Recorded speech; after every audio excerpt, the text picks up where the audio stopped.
Malheureusement, on a quelques absents. Donc vous avez vu que contre Laval, on a fait 2 changements rapides. Donc Maxime et Amadou ne seront pas là. Ah, c'est dit. C'est dit, oui. Une grosse incertitude sur Guillaume, qui va s'entraîner tout à l'heure, mais qui a fini le match avec sans douleur, sauf que le lendemain, il a eu une gêne musculaire. Voilà. Ensuite, on a Abdel Wahib qui est blessé. Ensuite, Jessine Seba, voilà, qui a enlevé son attel ce matin, son plâtre ce matin, et qui devrait reprendre progressivement à partir de lundi. Toujours blessé. Ah, Pierre Jouin, non, il sera juste. Il sera juste, mais Ryan revient dans le groupe. Après, pour les autres, je vous ai donné la liste des absents. Donc, vous savez, on n'a pas un effectif pléthorique, on a 20 joueurs de champ, donc on sera tous concernés par ce match-là. Le match de Laval nous a redonné une certaine forme de confiance parce qu'on a pu rivaliser contre l'équipe de Ligue 2 qui est 8e. Et alors on peut analyser le résultat, ce match nul, l'élimination au tir au but. Mais moi, ce qui m'a plu, c'est que sur la deuxième mi-temps et un peu moins, beaucoup moins même sur les 20 premières minutes, parce que sur les 20 premières minutes, on a été en grande difficulté, mais à partir de là, on a maîtrisé quelque part la rencontre. Même si on prend un but à 5 minutes de la fin sur une erreur de jeunesse. On a voulu relancer sur une talonnade dans notre camp, proche du but, et on s'est fait contrer, mais voilà. La réaction derrière a fait qu'on a pu égaliser, mais ce qui est intéressant, c'est d'avoir retrouvé, et dans le jeu, et dans les attitudes, dans le comportement, et dans l'état d'esprit, ce qu'on a fait depuis le début. Le cru en termes de résultats. En termes de résultats, parce qu'en termes de contenu, ça a commencé à Sochaux, et je pense que c'est un match qui aurait très bien pu tourner en notre faveur. C'est un match qui nous donne un résultat négatif, mais sur l'ensemble du match, c'est pas mérité. Après, oui, on a eu Dijon où sur la première mi-temps on a énormément souffert, donc on peut apparenter ça aussi à une forme de fatigue parce qu'on a beaucoup donné depuis le début, on n'a pas beaucoup tourné aussi en termes d'effectifs, il y a beaucoup de joueurs qui ont été sollicités, qui ont donné le maximum, donc peut-être qu'on était un peu émoussé, mais après sur la deuxième mi-temps contre Dijon, on arrive à égaliser, on prend un but venu d'ailleurs sur le 2-1, mais le contenu de la deuxième est plutôt intéressant.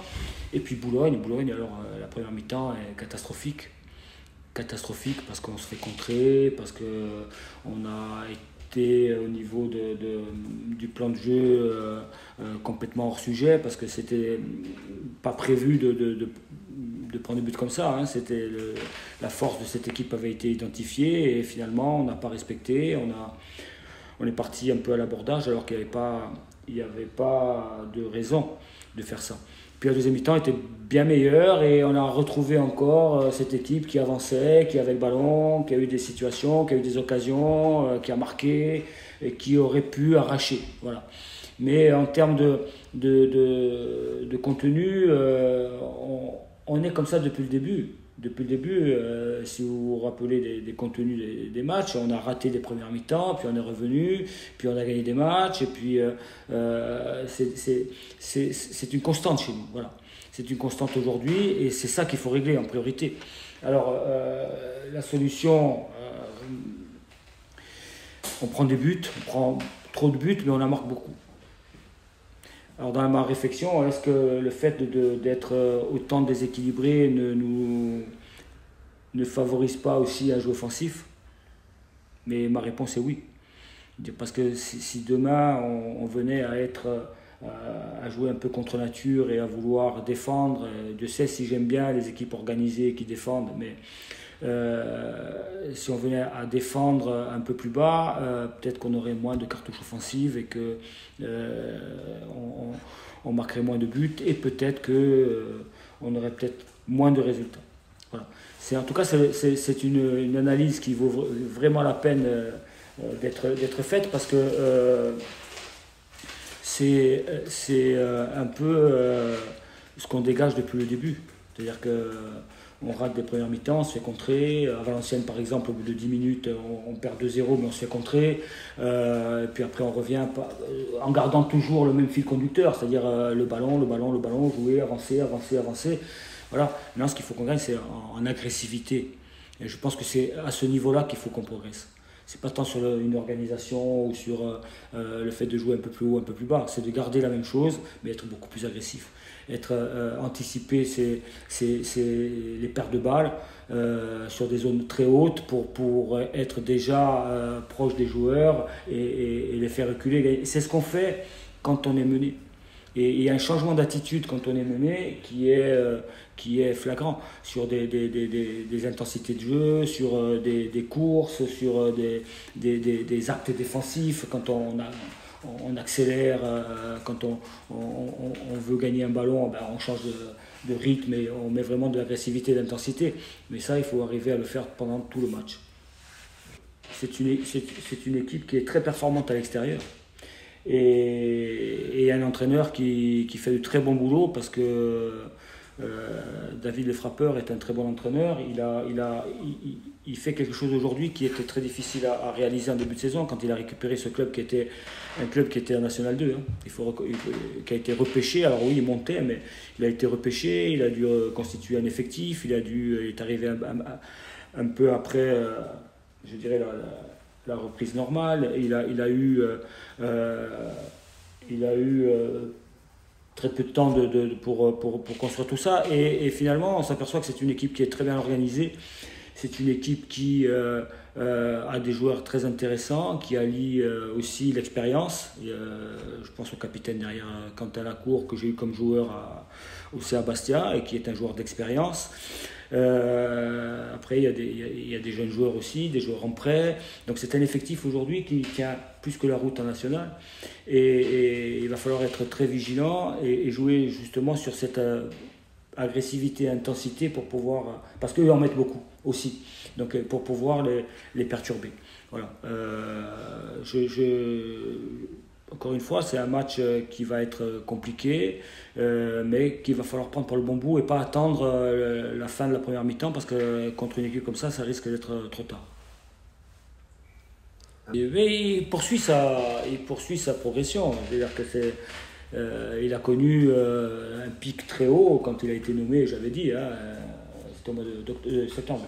Il avait été nommé dans les meilleurs joueurs du national. Puis après, il a un peu plongé comme